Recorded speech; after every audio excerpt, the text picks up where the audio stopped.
Hi, my name is Anne McElhenney. And I'm Phelim McAleer. And welcome to the Anne and Phelim Scoop.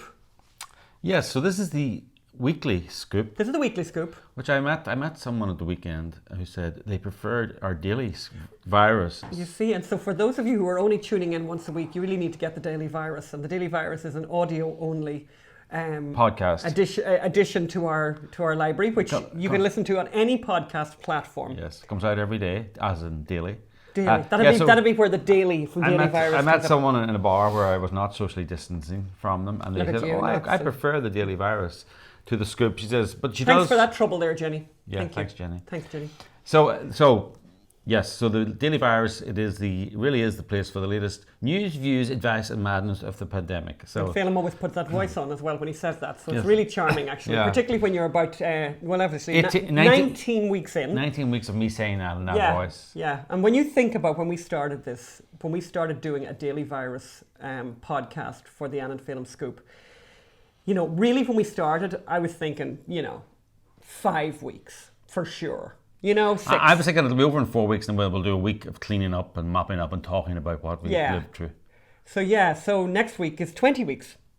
That's very hard to believe. Can you believe? So this week is the last week of July. Anyway, enough of that. We're going to have a guest later on. This is the scoop, the weekly scoop, available on YouTube as well. So you can see us in charming colour. Yes. Later in the podcast, we're going to be joined by a guest, Elizabeth Nolan Brown, who's a senior editor at Reason magazine. We're going to hear the truth about sex trafficking. It's very shocking, but it's not what you think. And I can honestly say this is an interview that may very well change the way you think about this important topic. So it's not often you can say that, but this may change the way you think. So don't miss that later on in the podcast. And from the sublime to the ridiculous. Do you like that? Controversial.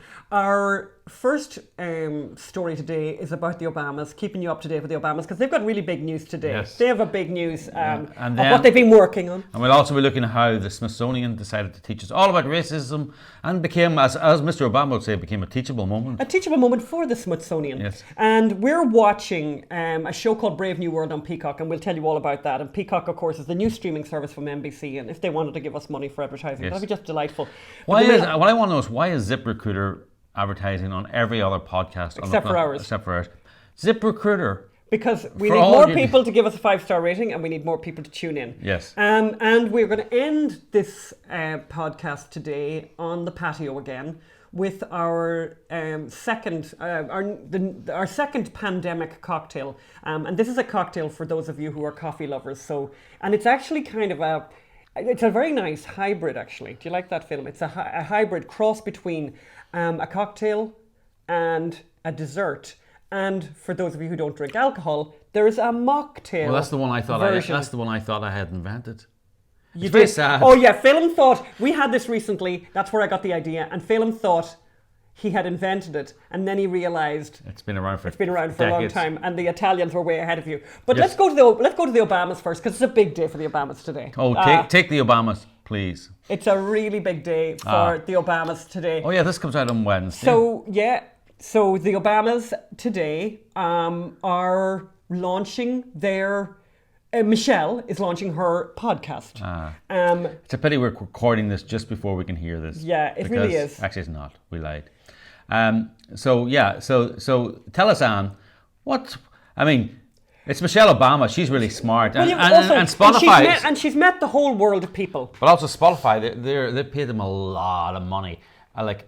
About 3 years ago to do their podcast, and this is their first podcast. So this is their first podcast. So obviously spent a lot of time researching the stories, thinking about all the incredible things, guests, amazing people. By the way, because she and Obama are going to be, curating content for Spotify. So they're bringing in talent, they're creating new talent, creating new ideas, really new. So what's the first thing they've decided to do for their first thing? Who's she going to? It's her thing. It's called the Michelle Obama podcast. Who's she going to interview first? Well, first of all, it's going to be the Michelle Obama podcast is the first thing they're going to do. And the first person she's going to interview is, wait for it,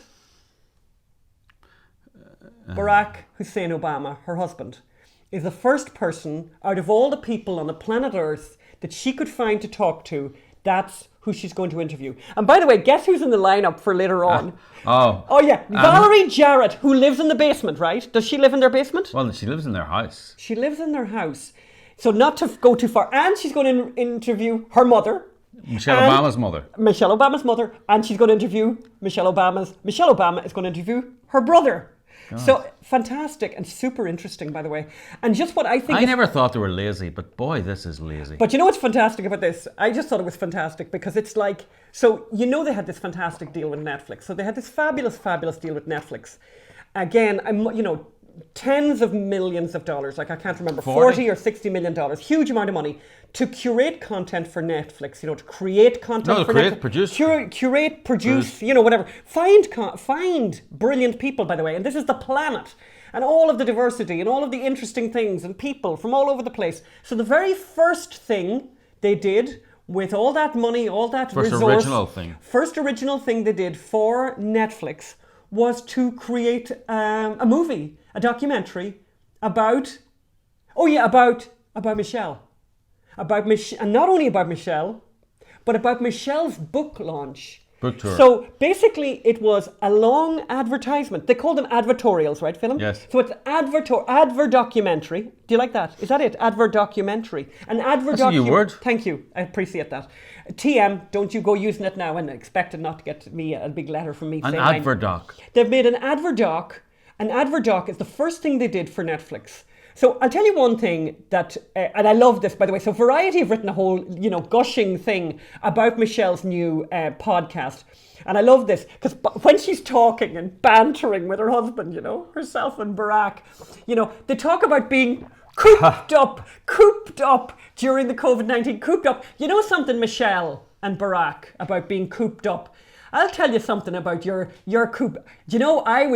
I'd do a lot to get your cooped up. Your version of cooped up. Is it 19 acres, film, of an oceanfront property they have at Martha's Vineyard? Is it 19? That's more than 19. Is it 19? I hope I'm not exaggerating. I'm looking at I'm going to Google their Washington. So there's the 19 acres now. of the oceanfront there at Martha's Vineyard. Then there's the Washington D.C. Georgetown House. Isn't it a Georgetown House? No, it's somewhere that one of the even. Because it wouldn't be big enough in Georgetown. And look at the size of it. I mean, so castle, a castle. It's an actual castle. Yeah, so that's their version of cooped up. But yeah, so she and subsequent episodes of whatever. But honestly, the Obama. Here's what we said. Here's my last on this, and we're going to move on because whatever. The Michelle Obama podcast is the first from the project Higher Ground. So their production company is called Higher Ground. Higher Ground. Listen to me, Michelle. Listen to me, Michelle and Barack. You wouldn't know Higher Ground if it came up and hit you right in the face. Honestly, higher ground. If higher ground means put yourself first every time, self-promote at a level that is unconscionable, then that's obviously higher ground. And I'm just looking at what they're saying here. Michelle Obama will speak with Valerie Jarrett, former advisor to President Obama, about mentorship and host a roundtable on mentees. Mentees, by the way, new word on us, mentees. With Obama staff members China Clayton, Yenny Dam2 and Kristen Jones. Never heard of them. Never heard of them. So basically they're going to, so this is what they're doing with this incredible platform that they've been given. And, here's what, I'll tell you what they could definitely mentor us on, and they could mentor you on. And maybe we all need this mentoring, by the way. They could mentor you in absolutely abject self-promotion and how to get away with millions and millions and millions and millions of dollars while doing no work at all. That's the kind of mentoring I need. I need that mentoring. The nation needs this mentoring. The nation needs that mentoring, And one thing I just did before we came on air, film, and I just thought this is so funny, right? If you go right now if you have Spotify, I have Spotify. I love Spotify, actually. You go on Spotify and you open up the front of Spotify, like just the front page of it. All these things come up, new releases, radio, concerts, discovery, summer. But right up there on the cover page is a place called Higher Ground. And in Higher Ground, what do you see a photograph of? Michelle Obama. And her book. That's the cover of the book. It's actually, the Michelle Obama podcast, right? Then you click on that. If you click on the Michelle Obama, on the Higher Ground, which is their territory that they're occupying, here's what you find. The Obama's 2019 summer favorites. So that's the music that they love. And then Barack Obama's Songs of the Years 2019. And then Michelle Obama's workout playlist. And then Forever Mine, Michelle to Barack. And that's like love songs. Oh. Yeah, okay, before I get completely carried away with myself, these people are just shameless. They have a thing in Ireland to talk about, there's an expression, I don't know if they do it here in America, but there's an expression in Ireland, neck. God, you've got some neck on you. By God, those people have neck. They have neck. They have neck, and they are shameless. Shameless self-promoters. As you said earlier, Phelim, when you and I were chatting about the show today, Phelim said, what was that quote that Obama had years ago? What was that quote he had? Oh yeah, sometimes. No, you just know. Sometimes you can have just too much, or you just know when you've had enough. That you get to a point or something. How much more do you need? How much more do you need? Like you get to a point where what more do you need? Well, clearly you, Barack Obama. A little isn't enough for you. And by the way, what am I saying? A little. They're worth about 100 million. I would say. No, I would say that's very conservative because they got 40 million. I think they got 40 million. I think off Spotify, and then they got 60 million. I think off Netflix. That's 100 million, and they've houses all over the place. But he said, "What? Read it there to us, Phelim." Barack Obama on wealth inequality. On wealth inequality. There's only so much you can eat. There's only so big a house you can have. Well, not according to him, by the way. 19 acres of ocean. But that's only one of them. He has several. He's one in Chicago. He's one in Washington. What did Marie Antoinette say, Phelim? What did Marie Antoinette say? Didn't she get into awful trouble, Phelim, for saying let them eat cake? Actually, she said it in French, but I think it was mistranslated. What she actually said was, "There's only so much you can eat. There's only so big a house you can actually have." Oh, there's Phelim doing his accents. All right, moving right along. So to whiteness, actually. So going away from the Obamas to whiteness. So the Smithsonian, a lot of you guys have probably heard this story. The Smithsonian published sort of a teachable thing for the rest of us. And here's what it's called, talking about race, and it's kind of it's a kind of a poster, and we'll put it up and you can see it right now. Aspects and assumption of whiteness and white culture in the United States. So it's very interesting. The basic, I'll just read out the top of it here. White dominant culture, or whiteness, refers to the ways white people and their traditions, attitudes, and ways of life have been normalized. So the way that reads to me is that obviously it's a bad thing, right? So you've normalized a bad thing. Normalizing stuff is usually connected with normalizing. Normalizing evil. Yeah, normalized over time, and are now considered standard practices in the United States. And since white people still hold most of the institutional power in America, say that to Barack Obama and Michelle, just saying, right? We have all internalized some aspects of white culture, including people of colour. Now, the implication there is by internalizing whiteness, something bad's happened. That's a bad thing. So let's work out what whiteness is. And luckily for us, the Smithsonian have described, and by the way, can I just say, and as you listen to this, this is not The Onion, this is not a joke, they did this. And by the way, it wasn't one person in a sad room on their own, right, Phelim? Yeah. This has been a committee of the smartest people in America, right? Who work at the Smithsonian, right? And let's just be clear, they're saying we've internalized, people of colour have internalized some aspect of white culture, and that's a bad thing. Normalized it. So let's hear what it is. So here's the thing. White people do. They have this thing called rugged individualism. The individual is the primary unit. Self-reliance. You wouldn't want that now. Independence and autonomy, highly valued and rewarded. Individuals assumed to be in control of their environment. You get what you deserve. Oh God, you wouldn't want that, right? Family structure. This, by the way, gets worse. And we're not going to read the whole thing to you, but I love to pick out the highlights here. Family structure. Again, this is whiteness. Now, God help any of you that aren't white, by the way, because clearly this is something that's not important to you. The nuclear family. The nuclear family, father, mother, 2.3 children, is the ideal social unit. Heaven forfend. Yeah. I said that, by the way. They didn't say that.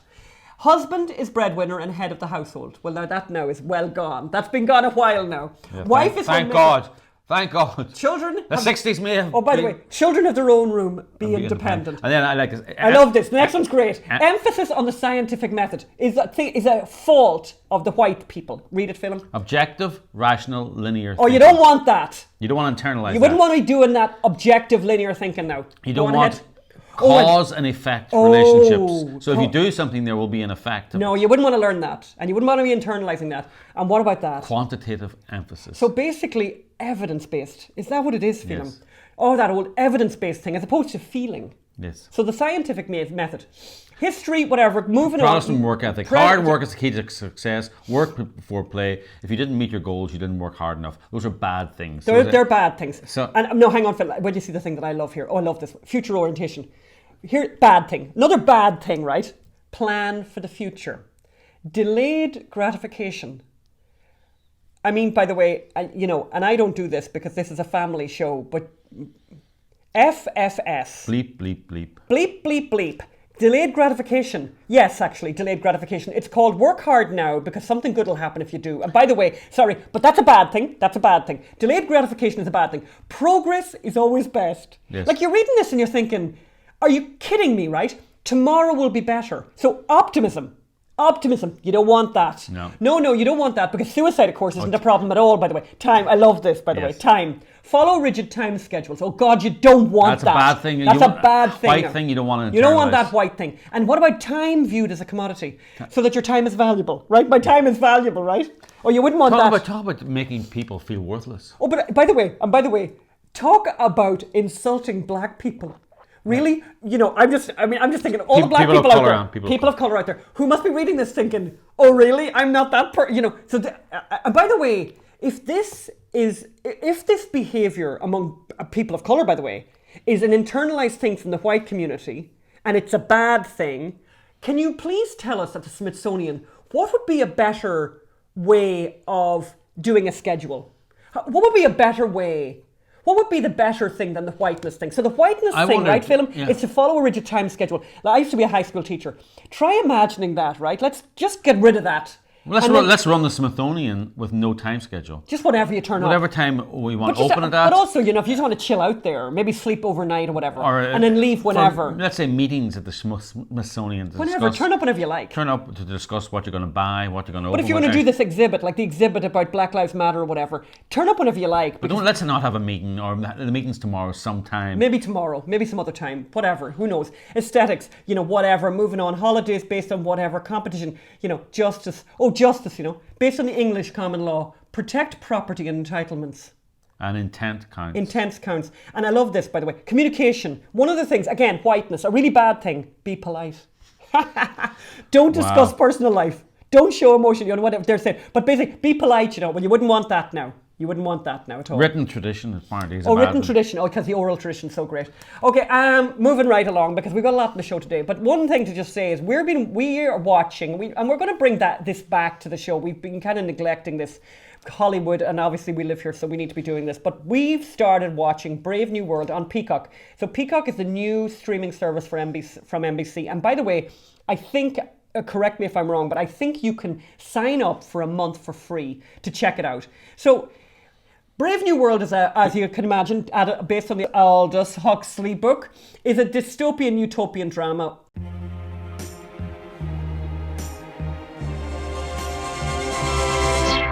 Daydream, I fell asleep amid the flowers. This is New London. For a couple of hours. Everyone's happy here. Everyone has a place. There's no hunger, no violence. Daydream. There's no pain there, John. Everyone fits. I've always wanted that for you. This is your home now. You just need to embrace this place and let it be wonderful. Hey. All you have to do is connect.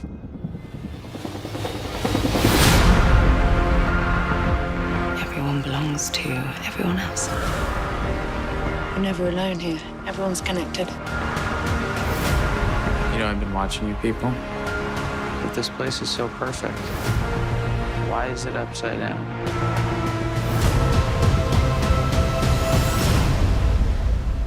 If you're not happy, you're nothing at all. Now, there's a lot of sex in it, and I want to warn people about that. There's an awful lot of sex in it. The very, very high production values. In the sex or in general? Very high production values, and the production values. Fail and behave yourself. And I would like to say that we're a house divided on this. I will not be pursuing Brave New World, mostly because I already feel like I'm living through a dystopian drama, and I don't need more of it. Yeah. But Phelan, I think you might. No, be watching more of it. I mean, if you look, it's very R-rated, very R-rated. Let's be I honest haven't about seen stuff like this on the TV, But really. you see, and it's not the TV, you see. It's a streaming thing. So be very careful. Be with warned that. about that. Be warned about that. However, it is from the opening, that's true. That's a good opening point. chapter. It's very anti-collectivist, and actually, you know, it features orgy. It features the hookup culture. The government is now promoting the hookup culture, and it shows that this is not good for healthy for a society. Actually, the people who take part in this are gradually realizing the meaninglessness of it, of constant pleasure and constant pill popping, which the government are promoting. So it's criticizing the sex that it highlights. And actually, the good guys, funny enough, are actually living Second Amendment types, yes, right? they're living in this place that It's really basically they're all Trump supporters. They're all, Yes, and they live in a yes. place called Savage Land, Yeah. which you can visit. Which you can visit as a kind of it's like all these journalists after the 2016 election went across America to visit Savage Land. yeah, to I spoke to a Trump supporter. Whoa, congratulations! I've been to a Walmart. Yeah. So I mean, I think at the opening chapter shows the meaninglessness of the kind of elite coastal culture. Shows that real people live inland and that they're patronized and looked down upon by these elitists. It also seems to be a Second Amendment where one guy is asked to produce bullets. Looks like they're realizing the necessity for guns and bullets. So I'm going to give it another try, another few episodes to see where we are. Big warning though, if you don't, if it's X-rated for sure. It's not even R-rated to write; it's X-rated. More X-rated. So, but we're now going to go over to our interview film. Yes. Is that right? With So Elizabeth Nolan Brown. Elizabeth Nolan Brown, Reason Magazine. We spoke to her earlier. It's a very interesting discussion about a very interesting topic. Let's go to that interview now. So we hear a lot about sex trafficking, women tricked into coming to the United States and other places for jobs as nannies and maids, and then forced into a life of sex slavery. You may even have given money to charities campaigning to fight the scourge of sex slavery. It's one of the few issues that unites the right and the left, and as such, that probably should give you reasons to pause and think about what has been reported on the issue. From our original on the ground reporting, we have uncovered a lot of holes in the story, and we wanted to let well-meaning people know just the facts behind many of the lurid headlines. So someone who has also extensively researched the issue is Elizabeth Nolan Brown, who's joining us now. Hi. Hello. Hi, Elizabeth. Thank you so much for being here. We're very Yeah, thank you for having me. Just to give you some background, Elizabeth is a senior editor at Reason, where she writes regularly on the intersections of sex, speech, tech, crime, politics, civil liberties, and panic, which is particularly interesting. Panic, yeah, very good word at the moment. You're also the co-founder of the libertarian feminist group Feminists for Liberty, and since starting at Reason in 2014, you've won multiple awards for your writing, and along with Reason, your writings have appeared in FoxNews.com and Politico. You've also written for the New York Times, Los Angeles Times, the Daily Beast, and BuzzFeed. But we won't hold that against her. We still want to welcome her on the show. So Elizabeth, sex slavery, sex trafficking, the idea that there are thousands, in fact tens of thousands of sex slaves in the United States, and I've seen that reported in the New York Times and many other reputable outlets. This is almost a universally accepted truth. It has acceptance from the right and the left. Can you tell us how you started being skeptical about these stories and why people should be skeptical? Yeah, sure. When I first started working at Reason, I've been there about 6 years. And when I first started there in 2014, I was writing about sex worker rights from a very sort of standard libertarian, people should be able to, exchange, have sex for money if they're adults and they're consenting. All that matters is consent, like the government shouldn't be spending time policing prostitution. Inevitably, that pulled me into this stuff about sex trafficking and human trafficking because we were and are sort of in the midst of a huge cultural panic about it. And I use the word panic deliberately because it goes beyond a normal healthy concern, because of course, people are concerned about this. It's, you hear about some of these, these stories, and any good person would be concerned about it. But it's sort of moved beyond that to a thing where you have, people posting that someone looked at them wrong in Walmart, and so they think they were about to be kidnapped and sex trafficked. And you say someone put that on Facebook, and it gets like 10,000 shares. You have a lot of, unfortunately, police and politicians that'll sort of just call anything sex trafficking in order to be able to go in without the sort of scrutiny that they might have if there was another sort of law enforcement operation. So it's really sort of taken on a life of its own. And as I started sort of just trying to dig into what was really going on here and how big of a problem this really was, I, was just reading a lot of things that weren't really in popular media at the time. But there's a guy, a professor at Georgetown, Ronald Weitzer, and he's written a lot about it, and some other things that really sort of question these numbers. And so I started sort of looking into some of the wilder numbers. The 300,000 children a year in the United States are being trafficked or at risk of being trafficked. And if you sort of poke at these, it turns out that there's nothing to them really. Yeah. Like that one, for instance, was based on a study that the author itself now devours, and people have sort of debunked time and time again. It was based on sort of saying if someone was in foster care, if they had divorced parents, if they lived within this many miles of some sort of establishments or whatever, that they were at risk, and then it could count people twice. And it really was just a bad, horribly flawed study. But you find that, you had a lot of people repeating this, even government agencies. And when someone tried to get to the bottom of it, Glenn Kessler, he's at the Washington Post, he tried to get to the bottom of it. Homeland Security said, no, that's an FBI stat. FBI said, no, that's a, something else stat. And it turned out it all just roots down to this really bad study from the 90s that nobody, So that's just one of many instances. But the good news is, while I'm not saying this isn't a problem at all, it's not a problem in anything like the proportions that some of the worst, numbers would make it sound like. We started looking at this story when we were based in Romania as freelance journalists. And back then, there was all the media was these naive Eastern European girls were being offered jobs as nannies in London or America or Germany. And they were there, and then they'd arrive, and they would just immediately be told, no, you're now coming to work as a sex slave. And they would be basically chained to a radiator for months on end and forced to be a sex slave. And, what happened was we went to a conference actually just on this, and the chief of police, for that area in Romania got up and said, look, I've investigated all these cases. This doesn't happen.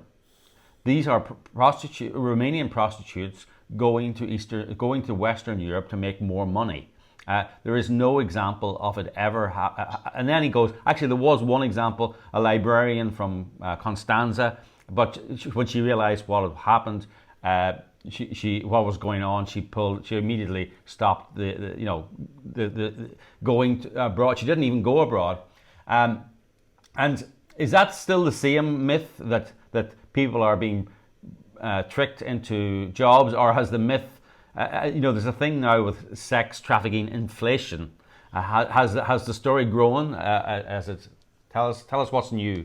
Yes, I think it started really when it started, because this is something that's really been sort of building with a sort of coalition of activists on both the left and the right. The radical feminists that were the sort of anti-porn crowd in the 80s and 90s, and also then a lot of social conservatives and religious conservatives. And a lot of people's hearts are in the right place, but yeah, they've come together, but some of them are not in the right place. And they've come together for, about 2 decades now. And it very much started, like you said, with a sort of concern about people being trafficked into the United States, with people, being either duped into coming here for a job, or that they were literally being, smuggled in, and that this was, yes, a matter of sort of foreigners being here and doing this.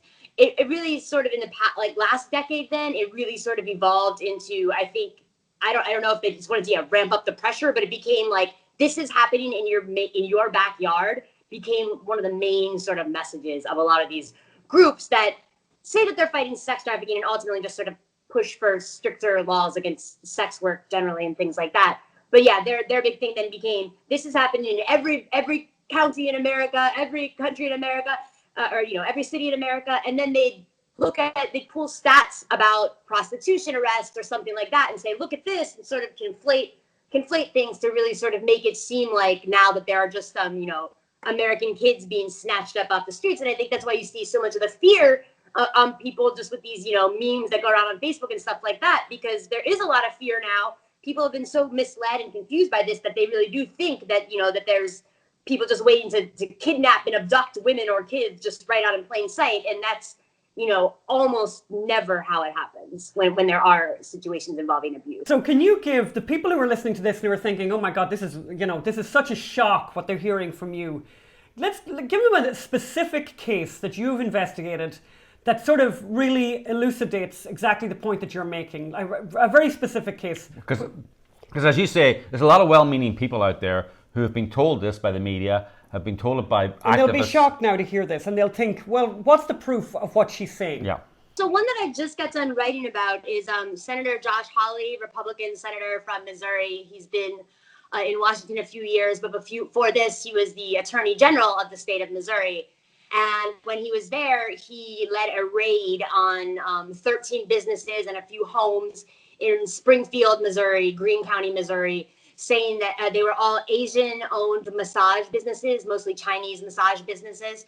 And they raided them, and they confiscated a whole lot of their assets, and they said that this was, and Josh Hawley did a press conference from the parking lot, and it made it onto CNN and all this stuff, and saying that this was a sex trafficking ring with ties to Asian organized crime. It spanned the United States and international in scope, and it was this huge deal. And so I started looking into this as part of a sort of larger look at how this happens, unfortunately, a lot with massage parlor cases. And in this particular one, it's now 3 years later after that.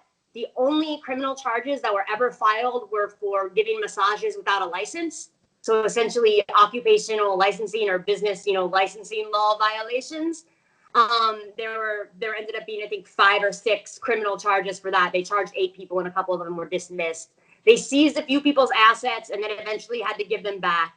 And they're still in court trying to get a civil order that says people can't do prostitution at these businesses, but that's already illegal. So it's just sort of, they've been now keeping a few businesses tied up for 3 years.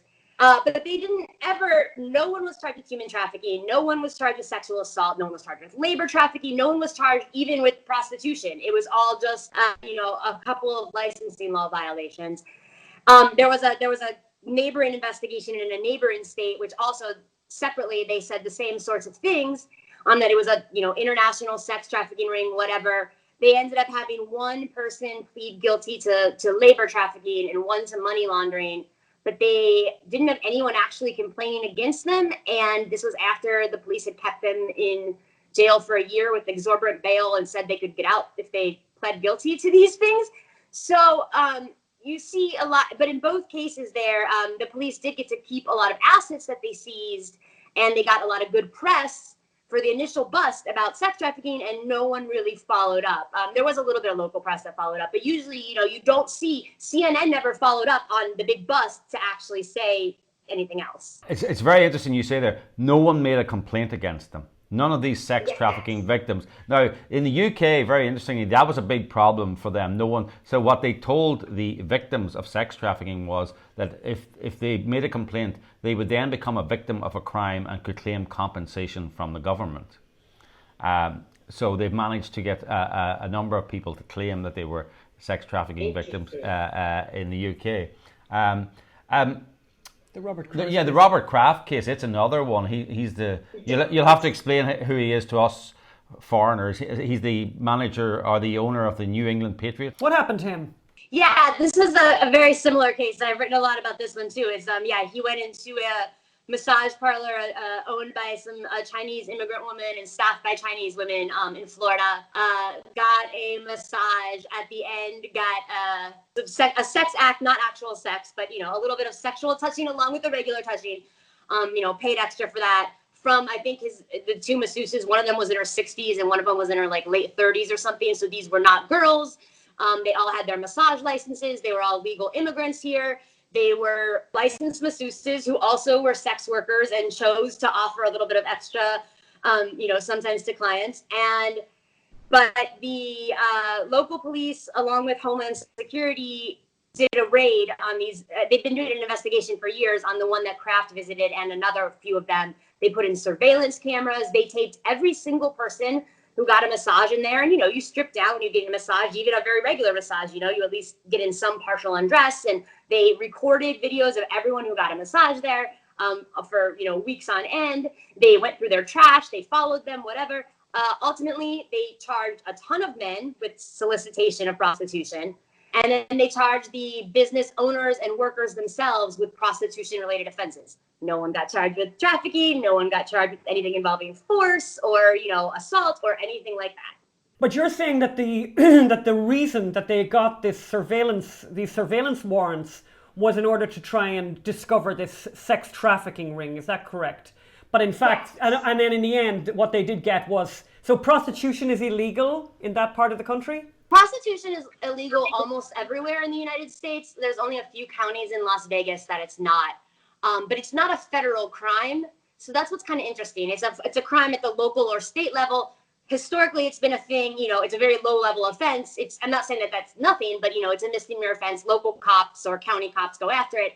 What we've seen recently is the FBI and the Department of Homeland Security partnering with cops to go after what are essentially old-fashioned vice things and catch people, consenting adults engaged in very minor sexual activities. And so that's what's really the interesting difference that we've seen as part of this panic around sex trafficking, is that we literally have people whose job is to protect the country from terrorism and threats, to the Homeland Security, going in as undercover agents to get sex acts from immigrant women. It's... By the way, just on that particular one, before we move on from Robert Kraft, if I have to say, if I was on holidays or on vacation in that area, and I had gone there and discovered subsequently that someone had filmed me having a massage, a genuine massage, and had filmed me naked, do the people who have been caught there doing nothing wrong, do they have any recourse to the fact that their civil liberties have been so infringed? That seems an extraordinary infringement of privacy. Well, what's great right now, at least, is that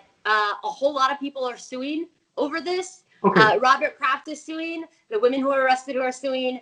The men who are arrested are suing. And also a group of patrons who were not arrested but just got massages there are also suing. Because, and a judge actually ruled that they didn't do anything to minimize the footage. They didn't try to only get illegal things. They didn't try to at least not save the recordings of the they didn't try to do any of that so that they had to throw it out. The state of Florida actually appealed and was like, no, we don't have to do that. So now it's actually before a federal appeals court. We're not saying, this podcast is not saying prostitution is a good thing. You and I may disagree on prostitution, on whether it's good for society, bad for society. But what we're saying is that there is prostitution which has existed for thousands of years. It's the oldest profession apparently. And whether it's good or bad, but it is not sex trafficking. These are women who have come, immigrant women who have come from foreign countries and are prostitutes here. But this strange coalition of the left and the right seems to want to make them into victims. Yes. And it's I was kind of joking at the beginning when I said, it's united the right and left, so therefore should make you suspicious.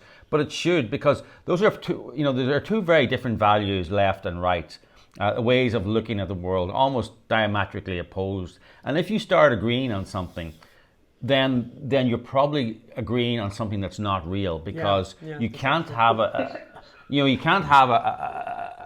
the same opinion about something if you come at it from two different values. And this came out of the left, didn't it? Originally in the 80s and 90s, this was a left-wing thing, and then the right joined it. Is that the way? Or tell me about that. Yes, I think what really happened is the people with a very political agenda, it was sort of a left and right coalition, but largely people that are known as radical feminists. That's a sort of self-ideology. It doesn't just mean really, really feminist. It means a specific group that's sort of one of their big things is being opposed to sex work in all its capacities, thinking that women cannot consent to sex work because, if you consent to paid sex, you're deluded by the patriarchy and it's always rape. This is the same group like Andrea Dworkin and Catherine McKinnon that were, often said that a lot of heterosexual sex was, coerced or raped just intrinsically. So, fun people here.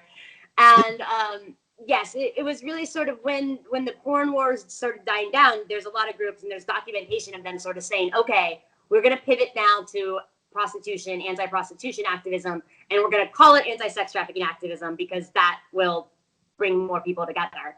And then I think you had a lot of people who were in the Bush years looking for, the early Bush years, turn of the century, were looking for causes, and it became a big church cause just because people, yes, wanted to get involved. And, a lot of church groups were looking for this sort of to go on foreign missions and stuff like that. So this provided a good thing. And it all kind of got swept together into this, conflating all prostitution and trafficking. Unfortunately, I think a lot of the people that had a good heart and wanted to just get involved to help sex slaves then have sort of gotten into this idea, this radical feminist idea that all prostitution is sex trafficking and that, they're all victims. Yeah, and actually it's very important because if you do want to help prostitutes, right, if you from a religious point of view and trying to help women, then how you view their position, where they are, before you know what you need to do, you need to know where they are. And if you think they're sex slaves, then that involves a criminal, busting through the door kind of attitude. But if you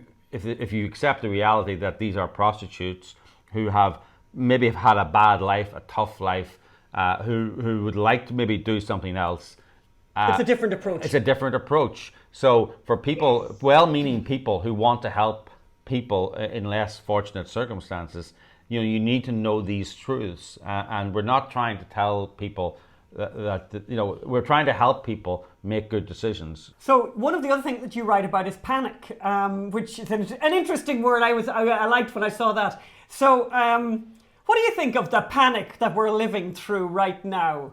Is it a panic? Are we living through a panic? I mean, I feel like this is, maybe a time for panic.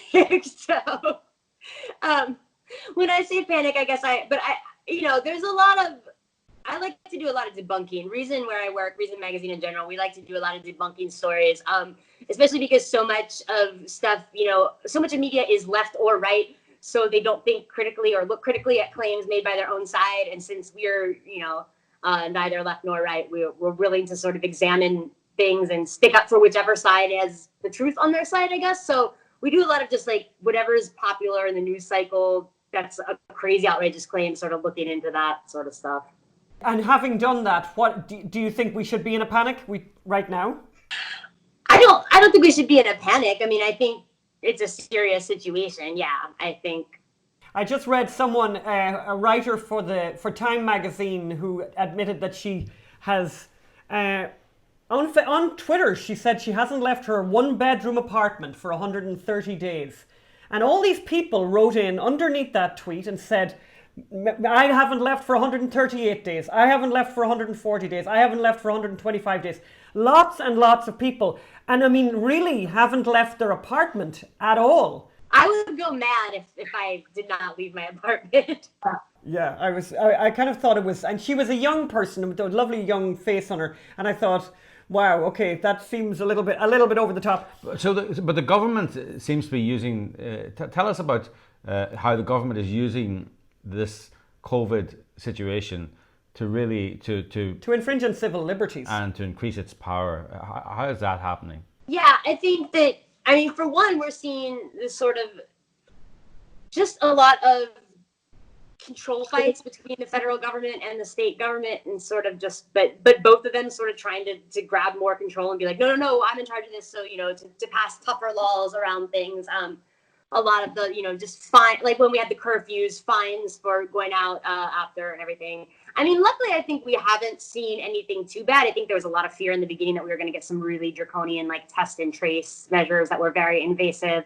And, that could still happen. But I think that we've all been people have been very vigilant about it. And I think that they haven't been trying the worst of the things yet. I don't know.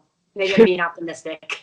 Yeah. Okay, we're coming to the end of this. We're coming to the end of this interview. We're very grateful for your time. We asked you for a recipe. Have you been cooking a lot during the pandemic, or have you been making cocktails or mocktails? I do cook a lot. I'm not a recipe person, though. I'm sort of just the throw everything together person. Okay, what do you throw in a pot that everyone likes? pasta. The go-to is just cherry tomatoes. Roast up, like put them in a pot, let them cook so they get all sweet and crumply up, and then mix in some pasta, olive oil, hemp hearts. They're like kind of like a spicy, crunchy, yeah. Oh, very good. What have you been watching? Have you any recommendations for watching right now, streaming or movies? We're watching The Politician on Netflix, which is very good. It's all about it's very like Wes Anderson-y, but it's made by Ryan Murphy, who did American Horror Story and a bunch of other things. So it's very kitschy, and it's got like an amazing design sensibility. I love the way it looks and everything, but it's also very dark, and it's like very cynical about politics and politicians. It makes fun of sort of everybody, but I'd say it especially actually sort of makes fun of more identity politics obsessed factions of the left, actually. Even though that's what the main characters are. So it's slightly subversively funny like that, I'd say. Yeah, is Ryan Murphy the person, did he do Hollywoodland? Yes. So it's by Wes Anderson and Ryan Murphy. Those two words, those two names are the recipe for everything you love in life, Philip. Everything I hate in entertainment. Everything I hate in entertainment can be summed up. Not so much hate, but I think Wes Anderson is overrated. I noticed that you mentioned style there. I think he's more concerned with the color palette of a screen than the storyline. And Ryan Murphy, I can't take him seriously after Hollywoodland, whatever that. I'm a huge fan of American Horror Stories. Yeah. We're so grateful for your time. Thank you so much for joining us today. Thank you. Take care. Okay. Bye. Well, that was really interesting. That's very, very interesting. I do think like we've scratched the surface a little bit there, because I think maybe the main takeout for me from that is, and of course we know more about this because we did this when we lived in Romania and we covered this story in Romania. I wrote about it for the Financial Times. We'll put those articles. I can't put the Financial Times article up because they haven't digitized their archive. Oh my God. I wrote about it for the UK Spectator. I'll put that article up.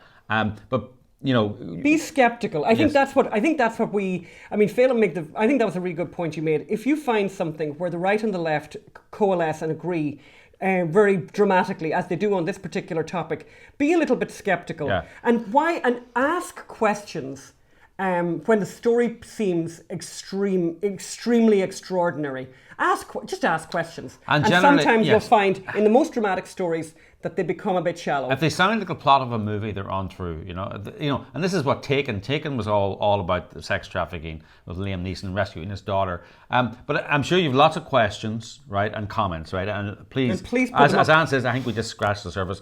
Please put your questions on YouTube in the comments section, or go to the Apple Podcast platform section and put your comments and there. Your 5-star rating. And your 5-star rating. We will read them all and respond to them all. We will. And we might even respond to them on air on next week's exactly. But we'll definitely write to you. But what we're going to do right now is we want to ask you to join us outside on the patio for this hybrid cocktail dessert, which could be a mocktail, and I think you'll enjoy that. And we'll see you out there. Welcome. Hi everyone, we're welcome. We're out on the patio now, and we are going to make an Italian dessert cocktail mocktail combination type dealie. It's a bit of a grey day here in Venice, so I think that's a good idea. Can I just say that you can say something I'm offended by the word mocktail. So this is an affogato. Did I mention that? No, did I say it was an affogato? So it's an affogato. Why are you offended by the word mocktail, Phil? Let me just focus on this a minute. This is because we haven't done this before, so I actually really want to focus on this. Okay. So what we have going on here is, because things are going to melt, Phil, right? Yes. What we have like in my here. Heart. So one of these people, this is me, is going to be a drunken version of the affogato, and the other person is going to be a non-alcohol version. And we're using bourbon from Kirkland, Costco. And can I just say, I think it's important to mention this. This was not consumed by me. I don't believe I've ever had anything out of this bottle. Just saying. But obviously, people have been here. I think if you're denying it, it's probably... It probably, yeah. So basically, we're supposed to film... You're good at this now. No. We're meant to put in 2 scoops of ice cream into each glass. You didn't. Right? You haven't got a no, glass. Indeed. I hold that, please. 1. There's a way of scooping ice cream. Oh. I know that. And 1, and then 2. How nice. Oh, what? Catching the microphone here. Wire. Okay. Right, 2. And then we're going to can you do that for me, Phelan? And put it in there, 2 of those in there on top of the bourbon. And what we also have, the toppings matter here. So I have this salted caramel topping, yummy, yummy. It has, by the way, 150 calories per serving. But they say... Oh, look at the plop there. But Did we they catch say, that? oh, we did, yeah. If we- They if say, we by had- the way, if we had more cameras. Oh, We that's could very have- small film. I need more ice cream than that to have the effect. Okay. So larger quantity, please. Yeah. I think that's... No, you need more ice cream. More ice cream. And I can start doing this over I, here. just, with I was yours. going to say about mocktails. I think calling them mocktails is it's got the So a word. little bit- It's got the word mock Do you in see what I it. did there? A little bit of I'm triggered. this fabulous salted caramel Oops. situation I there. just put. Oh, that's very Okay. nasty. Could I have the napkin there just to Oh, the napkin. clear up the mess? There is a napkin. And then what we do, the toppings matter. So what we've done, and I did this earlier, is to shave a little bit of chocolate and put a few shavings of chocolate in there and a few shavings of chocolate for feeling. Next thing we're going to There's do, a little close up. Little close-up. You can see all this in YouTube. all this yummy stuff. If you're listening to this on the podcast, if you want to You're see missing it, out. And now we have freshly brewed strong espresso coffee. And Yes. Phelim, it's very hot. Can you pour Freshly that brewed. over that? How much? Just, I'll tell you when to stop. Stop. That's joke. I was joking. So, a Right. little bit more, please. Thank you. Okay, stop. Now do it more for you. And you see, stop now. And then you see what starts to happen is you're going to have this lovely effect up here. Now, I think there What wasn't sort of- enough ice cream put in there, by the way, in the first Oh, place. really? But anyway, Oh, we don't more. I ice want to cream? put in That's too late. more shavings of chocolate and more shavings of chocolate because you can never have enough of I feel them. bad I didn't put enough ice cream. No, I think we're good. I think it's all good. So you can understand when Oh you're yeah, doing the this, ice cream would yeah, sort of. that's the idea, Phil. But either way, God save all Oh, here. we're finished. Okay. We're kind of here. What about that stuff thing there? Did you What put that it? I did already. That. Okay. I didn't I do that already? So from our lockdown to yours, as Mark Stein says. Yes. Cheers, and next week is August. And I don't- cannot believe that, by the way. A little bit depressing that, but anyway. Don't next forget- week is August, and it's how many weeks? Next week is 20 weeks of the lockdown. And don't forget what, Phelim? To listen to the Dilly Virus. And listen to the Daily Virus. Please leave a comment. And please leave us 5 stars. Thank you. Thank you. Affogato. Affogata. Oh, affogata. I forgot to say something. This is the Oh no, it's cocktail. gorgeous. This Oh is no, the- we this- should talk about this, by This is the a way. cocktail I thought I had invented. Oh, by the way, can I just say something? I'm going to put in a little bit more ice cream I in keep there. trying to say something. And I'm just. No, I think it's actually, do you know what we need to remember? You eat this with a spoon. Do you Oh, have a spoon did there? with Yeah. There's a spoon. Oh, you did it with a spoon. Tell me, Phelim. Oh yeah, tell me about your wanting to claim this as your own. Well, I don't drink alcohol, as you know, and I was having a coffee. I drink for 2. I was having a coffee, and I saw ice cream. I thought, wouldn't that be really nice if I poured the coffee? I love coffee and I love ice cream. If you poured the coffee over the ice cream, and it kind of melted, would that be a great idea? And I did it, and it was delicious. And I thought, oh my God, I've invented an alcoholic drink. I'm going to be a millionaire. Cut to Them going to a restaurant very shortly afterwards and finding out that they have affogato on the menu. on the menu. I think I told someone how wealthy I was going to be, and they goes, I think that's already been invented.